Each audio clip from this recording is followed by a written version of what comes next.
I don't know if maybe you just kind of want to start over with like your role at Gateway, and because we were kind of missing that part as well.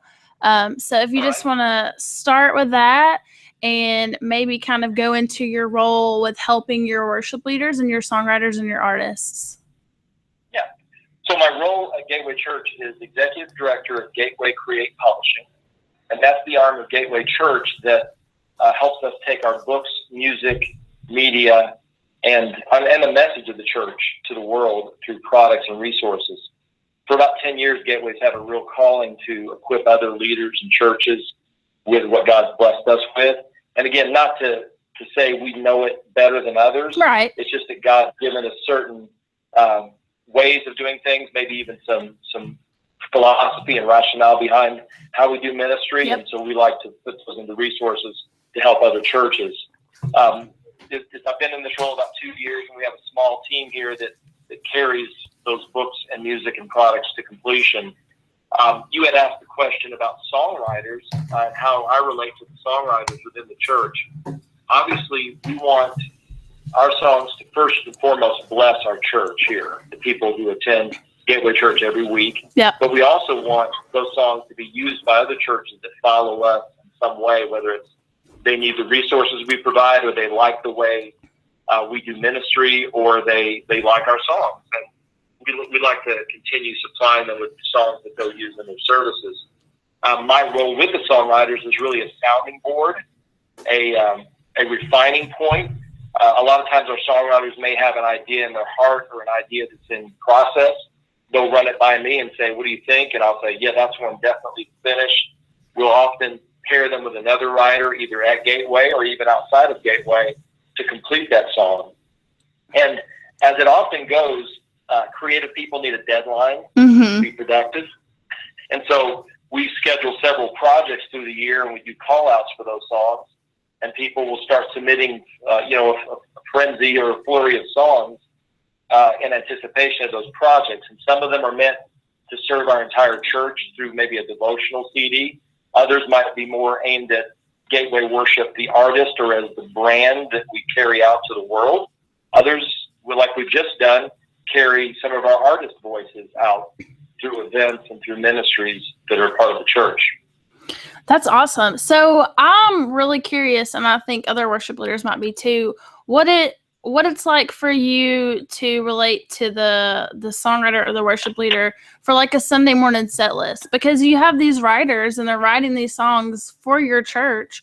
And so I assume that you guys are going to be leading these songs in your church. So do you have, are you kind of like a filter, like, okay, yes, let's finish this song, let's do all the proper things for it, and then we're going to lead this on Sunday? Like, do you speak into the set lists?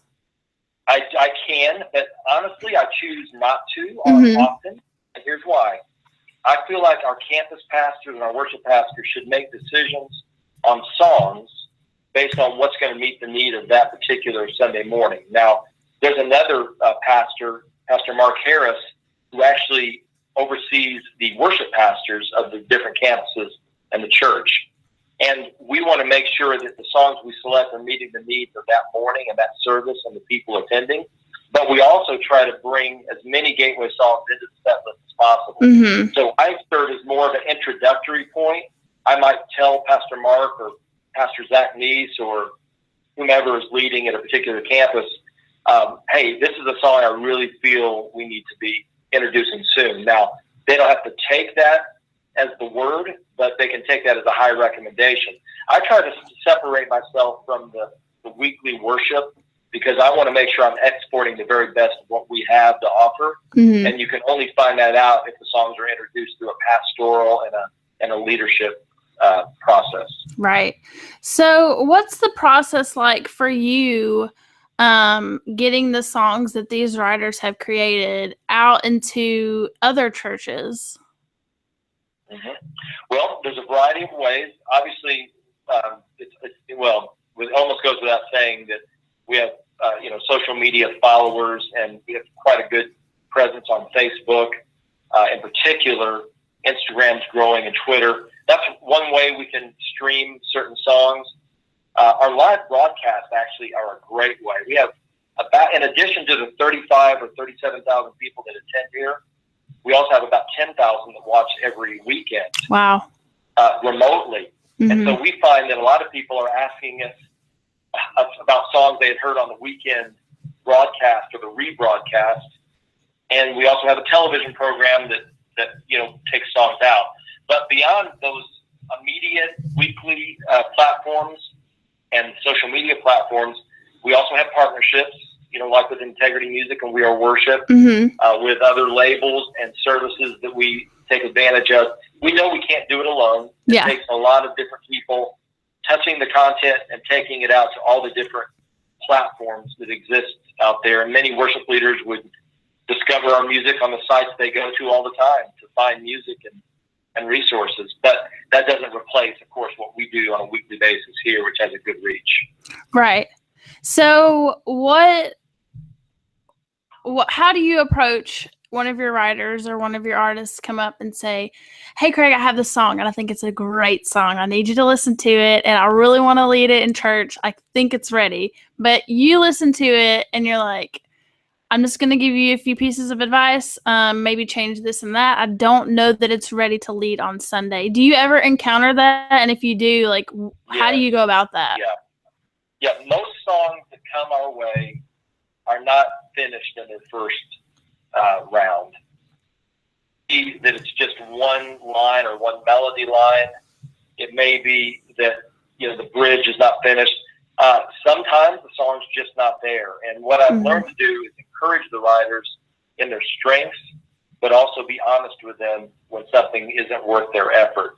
So the hope is that they're writing more than one song and that there are many coming our way, and we can point to the strengths and then the weaknesses, and they can focus on their strengths. So yes, there are times when I'll say, I'm just not connecting with this one. Yeah. And I'm not the only filter. If they feel differently, they can always try to bring it through the ministry process to see if it catches hold, by leading it in the service. Mm-hmm. But they're usually trust the feedback of either myself or Mark Harris or Walker Beach or whoever they're talking to and sharing the song with. And we have so many different ministries and opportunities for people to lead songs. They have plenty of opportunity to test those songs. Okay, so that's interesting to know that they don't necessarily have to have the check mark, yes, this song's ready to lead on Sunday. They can just kind of lead it and get a feel for if the congregation likes it or not, and then they can tweak it here and there. But they generally will respect the opinion and seek approval, but it's not required at this time. Now, in the future, there might be a vetting process, but it would not be driven by the publishing division. It'd be driven by the ministry, making sure we have the very best songs presented on the platform on Sunday. Is there any kind of how does the ministry division and the publishing division, how do they work together to get the best content into the church? And are there any times that it's kind of you two butt heads a little bit, and it's because I'm sure that happens, any church ministry, people have opinions. Sure. One thing that I know, it's very easy to turn a ministry into a mechanism or a ministry into a machine. Mm-hmm. And I'm afraid that some worship ministries that have become worship brands put the product over the people in some ways. I'm not judging anyone, but we never want the product to take precedence over the people we serve. So I want to make sure that unless it has a ministry outlet here and we have a ministry champion in the church, there's not a lot of reason to do it. So we want authentic ministry to be exported. If it doesn't work here, it doesn't work anywhere. So I'm going to say we never butt heads because we've tried to always partner with the ministry purposes.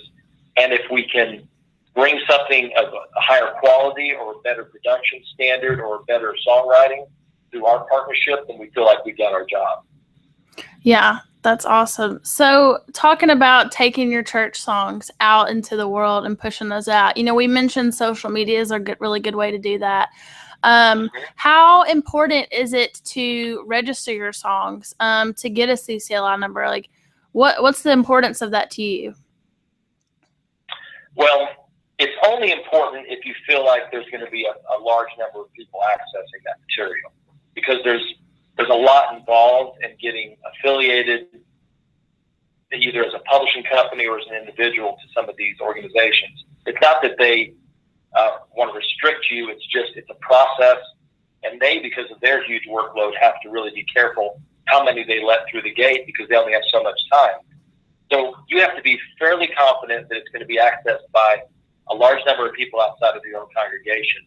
At the point that happens, I think it's the time to start thinking about either registration with ASCAP, BMI, or CSAC, CCLI, or even getting an administration partner for your songs. And there's several options out there for churches.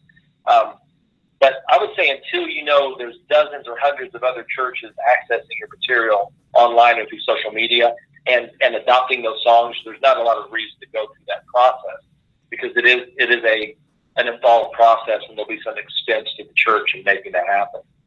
Yeah. So would you say, that was kind of like the CCLI portion of it. So getting your song kind of put into copyright and making sure that is there, is that just as important too?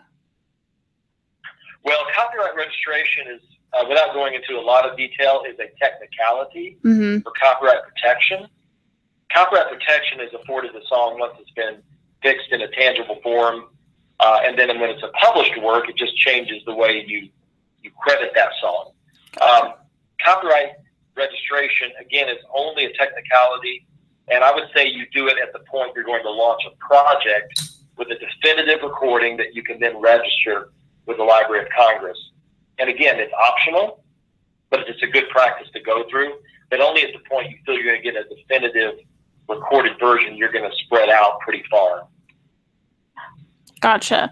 So what I kind of really wanted to talk about in this is what it's like to build a publishing team in your church. Because sometimes that's not, you don't normally see that, I guess you could say. You go to a smaller church and they're just a worship team, and then you have this team and that team, but you don't normally see like a publishing team. And so that's really interesting. And I think for a lot of worship leaders who write songs for their church, I think it might be good to kind of talk about, the type of people that you would want on that team and the knowledge that you need to have and the expectations that you need to have. Mm-hmm. Yeah, and I think the bigger question, there's definitely the how you do it question, but there's also the why, the why you would do it question. And that goes back to one word called calling. Like, is your church called to do this? And then you have to ask the question, okay, is the church called to do it, or am I as an individual called to do it? And a calling means you're going to take action, you're going to act on exercising your gift. And if you have a community of writers, it's easier to kind of go to the church elders or the board or the pastor and say, look, we have a community of writers that are developing here. Is this in line with the church's mission to take the songs we're writing out to the world at large?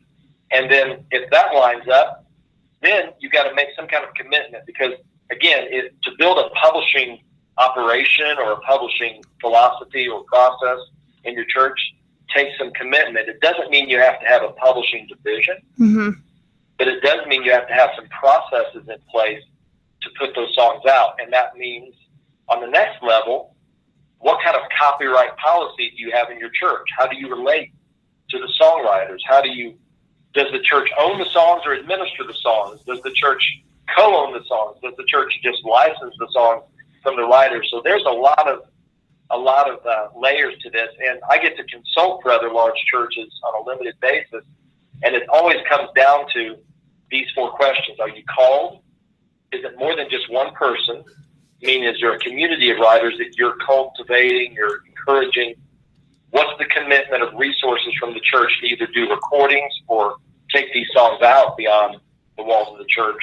And then how are you going to relate to the songs that the church publishes or records? And there's, obviously steps involved in all those processes. Yeah, I like how you said it's calling, because I don't want people to think that, because we write our own songs, we have to have a publishing division. That's not what we're trying to get out of this talk. It's just, do you feel ready? Do you feel a calling? Like, is this something that you really want to pursue?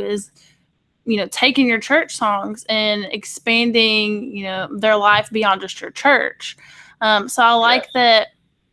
I like that you mentioned all that. I don't know if maybe you want to talk to us a little bit about the process of your church when y'all create albums. I mean, I know that that's part of publishing, but maybe if there's a worship leader out there that's like, okay, maybe we want to put a EP together, how do we do that? Like, what's the process, the publishing process of that? Yeah. Well, there's obviously so many ways to do it. I mean, now it's never been easier to capture a clean quality recording in a simple form, a very simple form on your MacBook or whatever tool you're using. We obviously have a very involved process that, includes several of our staff members, sometimes some outside producers. I think the question to ask is, what's the minimum you can do to convey these songs in the best possible way? And it's always better to go and say, what's the lowest common denominator? Not to go to the most boring or low quality option, but to say, what's the least we can do? Like, what can we as a church do to capture these? Do we have our own studio? Do we have someone in the church that has enough expertise with recording software to do this well? If the answer is no to any of those questions, like we can't actually do this on our own, then you probably need to find an outside producer to either learn from or to hire to create that. And there's plenty of producers out of Nashville, and you can look at album credits for other churches that have done independent projects and find out who has done those things and enlist their help, because you'd rather have a success story on the front end than, well, we tried something, but now we put those songs out and we don't have an opportunity to do it again. Every song needs a really good launching pad, even if it's just to your own church and your own congregation. And you want to do that at the lowest quality that you can do the best job. And by quality, I mean simple arrangements are fine, but it needs to reflect the style and the spirit of the worship of your church. And that's where it may require some outside help for the production. And I will say, doing live recordings is much more complex than doing studio recording. Yeah. And at the end of the day, I'm not sure the church cares that much, as long as it's very heartfelt and authentic to the expression of your church. So I think a lot of people feel this pressure to do the live capture, and it may sacrifice the quality. So I would not discourage studio recordings of the songs coming from your church. Mm-hmm. Yeah, I like that, we want to talk about songs, or we want to sing songs that really capture, who we are and who Jesus is, and not songs that are just, cranked out because, it says Savior, or, it says this. And I think that it has a lot to do with where you are as a songwriter and where you're at. So with you, and you have songwriters that come to you, how do you kind of handle saying, okay, well, I don't know if you're ready to join this team, like as a songwriter, do you have like a team of songwriters, or do you just kind of let Joe Schmo that sits on the back pew on, to the right by the sound guy, like, is he able to just walk in and say, hey, look, I have this song, you should check it out? Like, how do you kind of filter just, your songwriters sending you stuff, but then it's like, okay, well, hey, I'm new to your church, I'm a guest, I have a song, here you go, Craig. Like, how do you kind of handle that? Well, there's a lot of, and I think you're alluding to this, you have a lot of people that have desire to do this, but not everyone has the gift or the skill.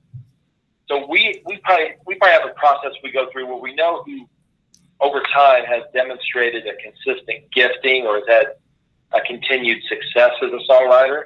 They're obviously people we're going to go to all the time and encourage them to keep writing. But then we have all of our worship pastors, musicians, and we have hundreds of people involved in worship here at Gateway Church. We are implementing now some new ways to engage those people in groups around their campuses. So we're going to do campus writing days or campus writing retreats, where the people who minister together every week get to write together. And what that gives us is the opportunity to hear great ideas, see where the gifts lie within those individuals, and hopefully find a way for their heart to be conveyed, the heart they have for the people they'll lead every week to come through. Then if we find hidden treasures in that, or even great songs that are finished, that allows us to bring them up through the process of the entire church and all the different campuses. We're always going to have those guys or gals that are extremely gifted, and it's evident, and they have the drive and the passion and the calling to do this. It's finding those people that have a desire, that need their gifts developed, where you have to really be both careful and intentional, so that it's encouraged, but they don't get discouraged in the process. And finding those groups of people you can put them in for safety, for development, is a really important thing. Yeah. So what are some ways that you can kind of get songs out that maybe don't make one of your records, or that you're not necessarily singing in church? Like, if I come up to you and say, Craig, I really like the song, I think it's a good song, like, why aren't we putting anything behind the song? And I mean, you might believe in the song too, but there's just not a place for it yet. Do you kind of wait on that until there's a right home for it? Or like, what's your process for those songs? Yeah, sometimes it is that. It's kind of waiting for the right opportunity, or sometimes it's doing a demo in the style appropriate to that song, getting it out in another way, meaning maybe it's an artist pitch, or it's a solo project that we might be queuing up to focus on some artistic voices here. There's also seasonal opportunities for songs, where maybe it's an event-driven opportunity. It wouldn't be necessarily a big Sunday morning congregational song, but it might be great for a conference coming up or a season of the year. But we do try to encourage, songs that have real quality, to go ahead and do a quality demo on that. And quality means appropriate. Right, quality. Not just a work tape on your phone. Yeah, don't have to just do that, but you also don't have to go spend thousands of dollars on a song master. Yeah. So we try to, if there's something great, we try to encourage it to be captured, so that we have record of it. They are proud of what they've captured, and we get the heart of the song in a recorded form, and then it will roll up, hopefully in the future, to other projects inside or outside of Gateway. That's awesome. So we've kind of gone over the, taking your song and throwing it on socials and getting it out that way. You just mentioned like pitching it or saving it for like Easter or, holiday related thing. Is there any other way that you would say, yes, you need to do this if you want to get your song out there, if you just want to push it, if you want other churches to hear it, you really need to do this? Like, is there any other tips or advice you would give worship leaders to help them do that? Well, what I will say is, if you're serious about the idea of taking songs from your church to the world, you will at some point need to go through the process that we talked about earlier of establishing a publishing company name and registering that with ASCAP, BMI, or CSAC, depending on what kind of writers you have in the church, getting affiliated with CCLI, setting some kind of way you relate to the songwriters in your church, so that you, as the church, actually have the ability to own or steward those songs. And ownership is one thing, stewardship is another. They can be one and the same, but you have to figure out, how are we going to work with songwriters in our church that are volunteers or staff? But then there comes that time, and you've done all that groundwork, you need to find a way to put someone in the church on the task of populating the popular platforms. And so that would be, CCLI Song Select, PraiseCharts.com, Multitracks.com. You have to have an intentional plan to take your music and put it on the places people go to discover new songs. Yeah. And just because it's there, just like putting a video on YouTube doesn't ensure viewership. Yep. But it gives people the opportunity. And the best thing you can do is steward what you have.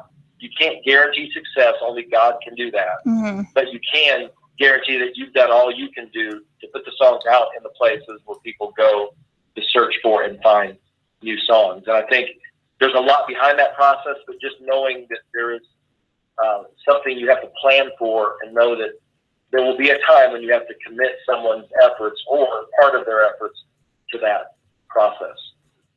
That's awesome. So you really have to be serious about it. Like, anybody can throw a YouTube video up there and share the song that they've written. Like, a lot of people do that, but to get your song into those churches, you have to be where those worship leaders are. And I mean, that's good for worship leaders to know, because wherever they're looking to find stuff on Sunday morning, like that's where they should be putting their content. So it kind of makes sense. Where do you go? Where do you go to find songs? If you ask that question of yourself, you'll likely find the right answer. So. Yeah. Awesome. Well, Craig, I really appreciate you sticking with us and working through all these technical difficulties. I don't know why this happened, but you know, where there is no way, God makes a way. So I'm glad that we were able to call and.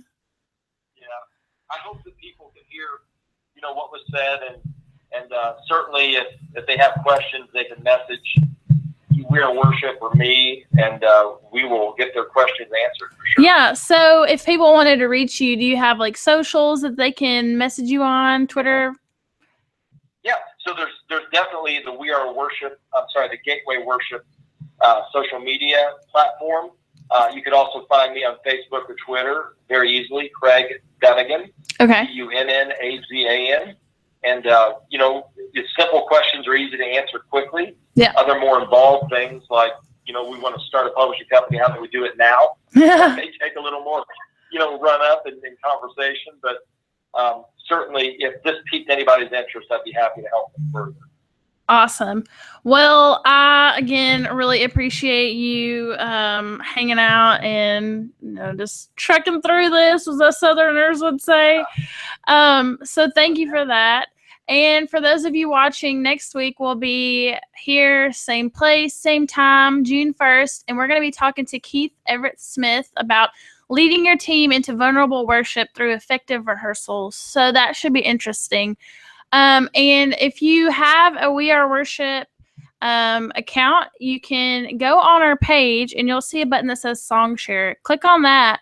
And that is a really good way to have other worship leaders hear your songs. So you can create an account and you can go on, put your profile on there. If you know, like, hey, I need a worship leader in the Nashville area. I need like a guitar player. And if you see somebody on there that's a guitar player that's 5 miles, you can message that person and get them to come, you know, play for you. And so there's a lot of cool things on SongShare that we're doing. That's just an extension of We Are Worship. And it's for it's for, you know, our songwriters and our worship leaders who just really have a heart for writing songs for their church. So if you're a worship leader and you're a songwriter, you can check that out. You can get on there and load your songs up there. And that's another great place to have others hear your songs. So come back next week and we will be chatting about rehearsals, and it should be a good one. So Craig, thank you again, and we'll talk to you soon. All right. Thanks so much. Bye.